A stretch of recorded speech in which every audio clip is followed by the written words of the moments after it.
Hey guys, so today's video is going to be how to crate train your puppy or your dog. If I'm over here, it's because I have my laptop with my notes. So basically, Miko is now 9 months and he is completely crate trained. He's been crate trained pretty much ever since I got him. And it's honestly the best thing because it just saves you, like when there's times that you don't want to have to touch them, or if you're gone from the house, or you want them to take a nap and you don't know how to like kind of enforce them to sleep, if that makes sense. And it helps with potty training. So when they're in their crate, dogs don't typically pee where they sleep. By them being in their crate, you know that you won't have to worry about any accidents while they're in there, but you also have to keep in mind if they are a small dog or if they are just young, their bladders are weaker so they can't hold their bladder as long. So that means you basically need to make sure you're taking them out. I have the crate right here, and I'm basically just going to show you guys how I crate trained Miko. Another thing crate training is really great for is dogs are den animals, so they enjoy having their own space. So the crate just kind of becomes their little safe space,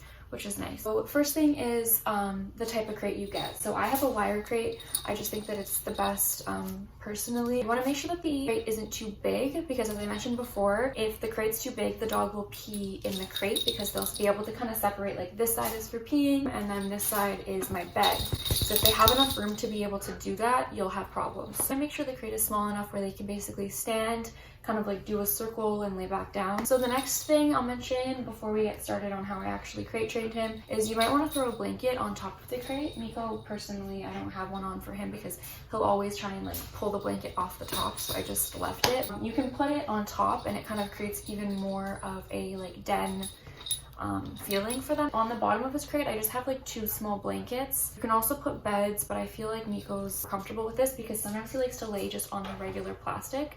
So he'll kind of push it to the side and then lay on the ground. Energy wise, you don't want to be too overly excited with your dog when you're trying to crate train because you want to show them that this is a relaxing place. So when they do the right thing, don't get oh my god, yay, yay, don't do that. See, obviously already he's riled up. You want to be very calm, yes, good job, good boy, and slow pets. The main thing is you want to give lots of treats when the dog is inside. Bless you. You want to give lots of treats when the dog is inside the crate. So I'm going to start off. What I would do at first is kind of just lure him. So take the treat and pretty much bring him towards the crate and give yes, just for being near the crate. Obviously Miko is already comfortable, but if it was a brand new dog, like a puppy, they'll probably move kind of slower. A shelter dog, they might move kind of slow towards the crate, especially if they've had previous experience that hasn't been good with the crate. If they've just been kind of shoved in and closed the door, that's obviously scary. It feels like you're capturing them rather than them having their own room, if that makes sense. Yes. And then what you can do is you can throw one in there. Good boy. Miko, well, he knows bed now, so if I go Miko bed, he knows to put his whole body in there, and then he gets a treat. That obviously is something you guys can do later. And so this, especially him going in there and staying in there, not coming out, you want to reward a lot. Yes, good boy. You basically just want to show them that this is the behavior that you are hoping for, that them going in the crate is really good, and it's relaxing, and it's calm. So after doing this for a while, you don't necessarily have to rush this. He came out of the crate, so I'm going to bring him back in. Yes. Then what you can do is start to practice closing the door. So you close the door. Yes. And you want to make sure that you're praising a lot when the door is closed, because that's typically when the dog would get a little overworked or scared. Also feed them their meals in the crate. That's a really good option. Actually, I never really did that with Miko, but you can for sure. Basically, you want to just keep practicing opening and closing the door. Miko, bed. I don't have enough. I'm not going to give him a treat right now, but just practice. Yes. Yes. And the dog will probably try to I'm going to wait. He's probably going to try and barge out at some point. Stay. Yes. And you kind of just want to get them used to the motion of the door opening and closing. Good boy, and he's relaxing. Good boy. Very good, Miko. At this day 1, as soon as I got Miko, I started practicing with him. Literally since he was this big, I've been crate training him. So start right from the beginning. So the next thing is through the night. So what you basically do is after you've taken them for their last pee, you would put them in the crate, close the door, and this is after having a day of practicing this, making sure that they're going in and out and comfortable and all of that. And pretty much you would just close the door and go to bed. the puppy will start to whine or scream or bark throughout the night. If you have a puppy and you're already trying to practice and you're watching this to figure out how to make them stop screaming and crying, this is the answer. So pretty much you want to take a leash and attach it to the crate door. So you attach it right here.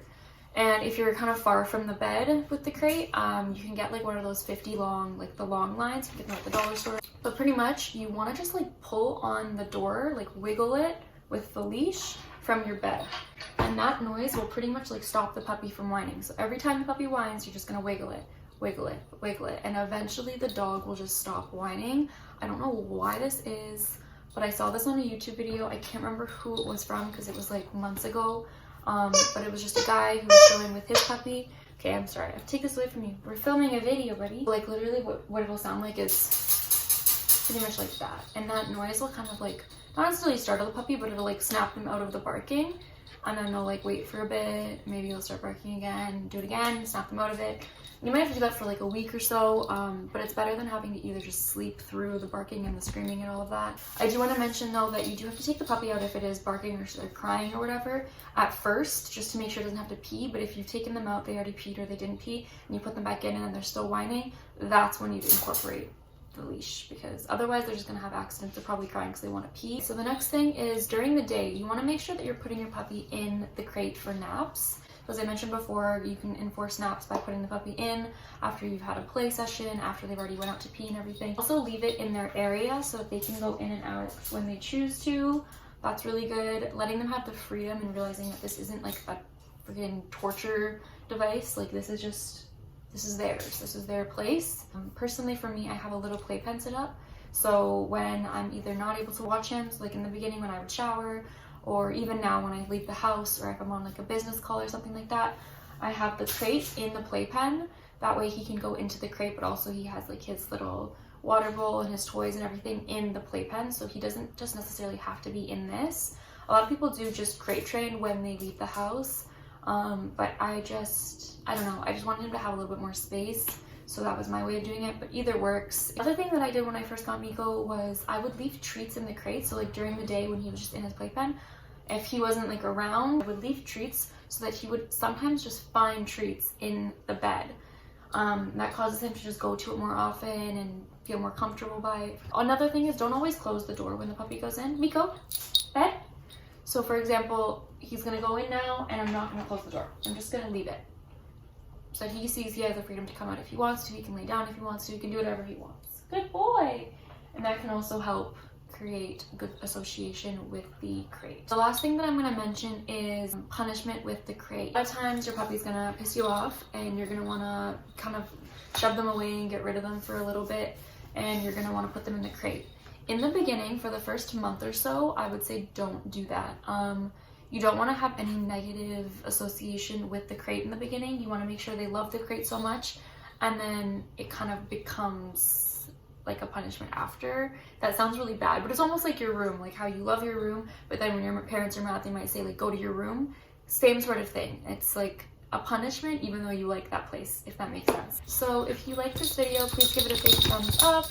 Also subscribe to my channel if you're interested in videos that I make. I have some videos that I'll leave down below or that you guys can check out on my channel. I have 2 videos of puppy essentials and dog essentials, my favorite dog treats, my favorite food, my favorite toys, things that I've gotten on Amazon, stuff like that. You guys can check out regarding dogs, and then I also have some other videos of just like day in my life with the dog, Amazon favorites that don't have to do with dogs, just like home decor and stuff like that. And yeah, I just realized that that bin of Dollarama stuff that I just bought has been in the background of this entire video. That's really not aesthetically pleasing. Thank you guys again so much for watching, and I will see you next time.